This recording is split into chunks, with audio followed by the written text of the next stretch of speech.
سدا گیت گاتا رہوں میں نبی کے، ہو توفیق ایسی عطا یا الہی۔ الحمد للہ رب العالمین، والصلاة والسلام على سید المرسلین، اما بعد فاعوذ باللہ من الشیطان الرجیم، بسم اللہ الرحمن الرحیم۔ الصلاة والسلام علیک یا رسول اللہ وعلى آلك وأصحابك يا حبيب الله، الصلاة والسلام عليك يا نبي الله وعلى آلك وأصحابك يا نور الله۔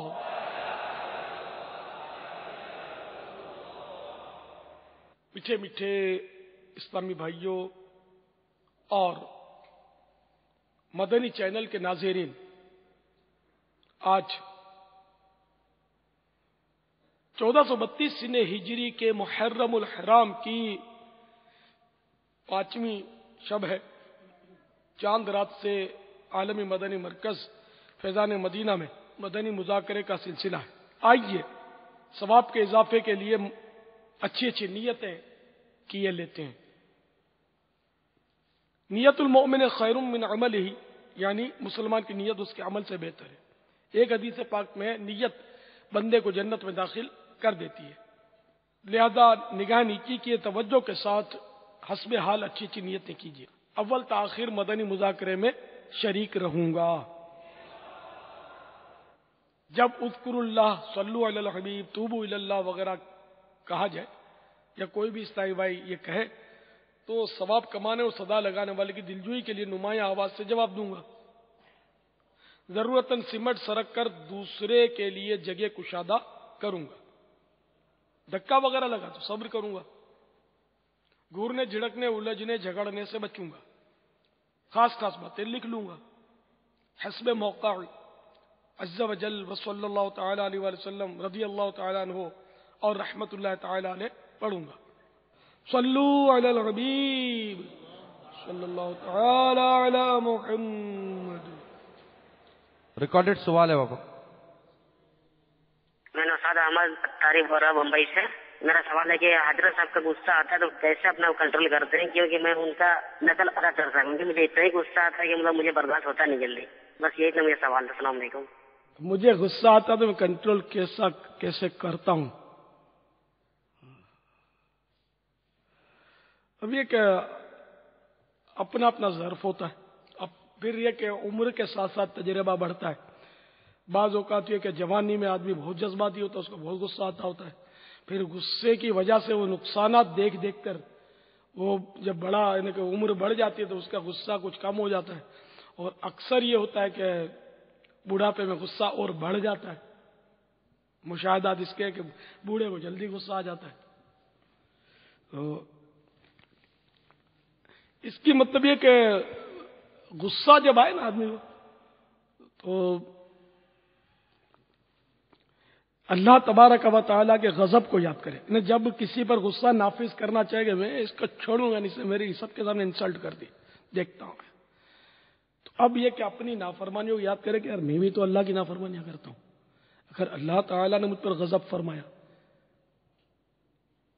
لفظ غصہ جو ہے وہ اللہ تعالیٰ کے لیے نہ بولا جائے۔ غصہ ہے اس کا آگ سے تعلق ہے، ٹھیک ہے نا؟ تو یہ ہم لوگوں کو آتا ہے غصہ، تو اللہ تبارک و تعالی غضب فرماتا ہے۔ جب جس پر غضب فرمایا وہ گیا کام سے۔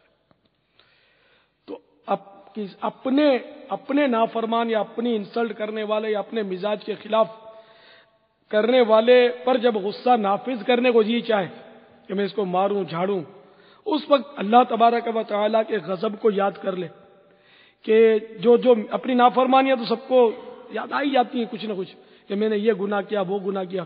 اگر میرے فلاں گناہ پر اللہ تعالیٰ نے مجھ پر غضب فرمایا اور اس نے مجھے سزا دی تو میرا کیا بنے گا کہ آج میں اس کو اپنے زیر دست ہے اس کو سزا دینا چاہتا ہوں غصے کی وجہ سے، اپنے نفس کی وجہ سے، تو انشاءاللہ اس طرح بھی غصہ رکے گا آپ کا۔ پھر ایسے موقع پر اعوذ باللہ من الشیطان الرجیم پڑھ لینا بھی غصے کا علاج ہے۔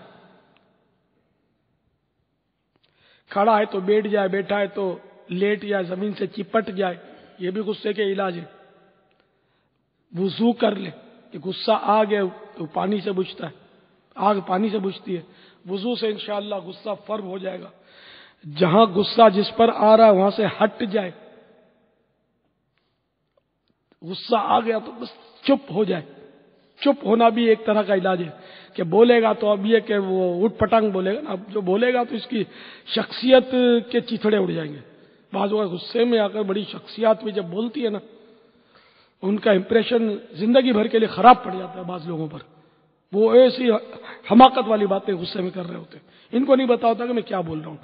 تو اس میں اپنا موبھا، جس کو ہم بولتے ہیں موبھا اور عزت ہے، کہ آدمی جب غصہ ہے نا تو چپ ہو جائے، یار کوئی نکل جائے گا میرا امپریشن خراب ہو جائے گا۔ بعض اوقات غصے میں آدمی بولتا ہے، کر کچھ نہیں سکتا، خالی بڑبڑ کرتا ہے۔ یہ بڑبڑ میں ایسی گڑبڑ کرتا ہے کہ وہ بے عزتی ہو جاتی ہے خود اس کی اپنی۔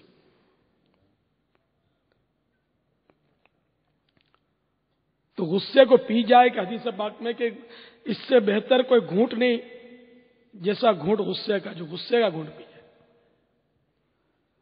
جو غصے کو نافذ کرنے پر قدرت رکھتا ہے، اس کے باوجود یہ غصے کو پی جائے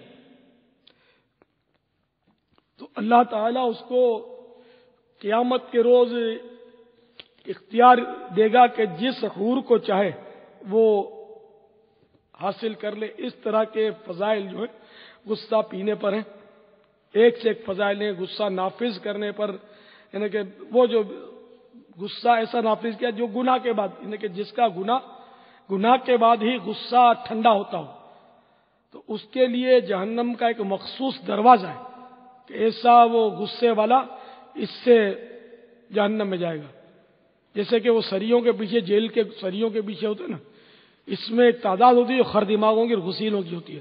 اب ناک کٹتی ہے، ہتھکڑیاں پڑتی ہیں، غصے میں پولیسوں کی مار کھاتے ہیں اور جیلیں کاٹتے ہیں۔ غصے میں اگر اس کو مار دیا، اس کا دانت توڑ دیا، تو اس کا سر پھاڑ دیا، تو اس پر فائرنگ کر دی، سب غصے والے ہوتے ہیں، عام طور پر یہی ہوتے ہیں۔ یہ پھر ان کی حالت جو بھی ہوتی ہے سریوں کے پیچھے، یہ وہ سمجھتے ہوں گے۔ اسی طرح جو خودکشی کرتے ہیں، اس میں بھی تقریباً غصہ ہی کار فرما ہوتا ہے، جذباتی۔ غصے میں آ گیا تو بھی لوگ خودکشی کر دیتے ہیں جذبات میں آ کر۔ قتل جتنے بھی ہوتے ہیں نا، یہ تقریباً غصے کی وجہ سے ہوتے ہیں۔ کوئی ہنس ہنس کے قتل کرتا نہیں ہے۔ جتنی طلاقیں ہوتی ہیں عموماً غصے کی وجہ سے ہوتی ہیں۔ پھر یہ علماء کے پاس آتے ہیں کہ مولانا بس غصہ آ گیا تھا تو میں نے 3 طلاق دے دی۔ مولانا نے بولنا کہ بھئی طلاق تو ہو گئی، مولانا بہت غصہ آ گیا تھا، تو پھر مولانا بولے گا کہ یار ہم نے تو کبھی ایسا کیس دیکھا نہیں کہ جو مطلب اپنی زوجہ کو یہ کہے کہ آج بس تم مجھے بہت اچھی لگتی ہو، جاؤ تمہیں طلاق کا تحفہ پیش کرتا ہوں۔ طلاق آدمی دیتا ہی غصے میں، جب کھوپڑی گھوم جاتی ہے، عقل جو ہے وہ گھٹنوں میں آ جاتی ہے، تو وہ کک مار دیتا ہے اپنی بیوی کو، یا تو یہ طلاق، اور پھر وہ سر پکڑ کے روتا ہے کہ ہائے یہ کیا کر دیا۔ تو اب پچھتا ہے کیا ہو جب چڑیاں چگ گئی کھیت۔ تو اس لیے غصہ جو ہے نا، اس نے ہر طرف تباہی مچا رکھی ہے۔ کئی ناظرین ہمارے اس کو سن کر بیچارے دل محسوس کر پڑے ہوں گے کہ واقعی غصے کی وجہ سے ہم نے بھی گھر برباد کیا، چھوٹے چھوٹے بچے تھے اس کو بھگا دیا، غصہ آ گیا تو اب یا تو وہ بچے لے کر بھاگ گئی، یا اپنے پاس بچے اور ماں سنبھالنے والی نہیں، خود سنبھال رہے، اور وہ بیچارے پریشان گھر برباد۔ ایسے غصے والوں کی تعداد آپ کو دنیا میں، ساری دنیا میں ملے گی، جو طلاقیں دے دیتے غصے میں آ کر۔ تو جب شادی کی نا تو طلاق اپنی ڈکشنری سے نکال دینا سمجھ میں آتا ہے، طلاق نہیں ہونی چاہیے جب تک شریعت اجازت نہ دے اور کوئی ایسی شرعی مجبوری نہ ہو۔ دارالفتہ میں تقریباً روز کے طلاق کے 7 سے 8 جو ہے نا وہ مسائل آتے ہیں، جس میں عمومی طور پہ طلاق دی ہوئی ہوتی ہے، روز کے مسئلے تقریباً ایک دارالفتہ۔ روز کے 7-8 کیس ہمارے دارالفتہ اہل سنت کی شاخ میں یا پورے ملک کے؟ ایک دارالسا کی شاخ میں ایک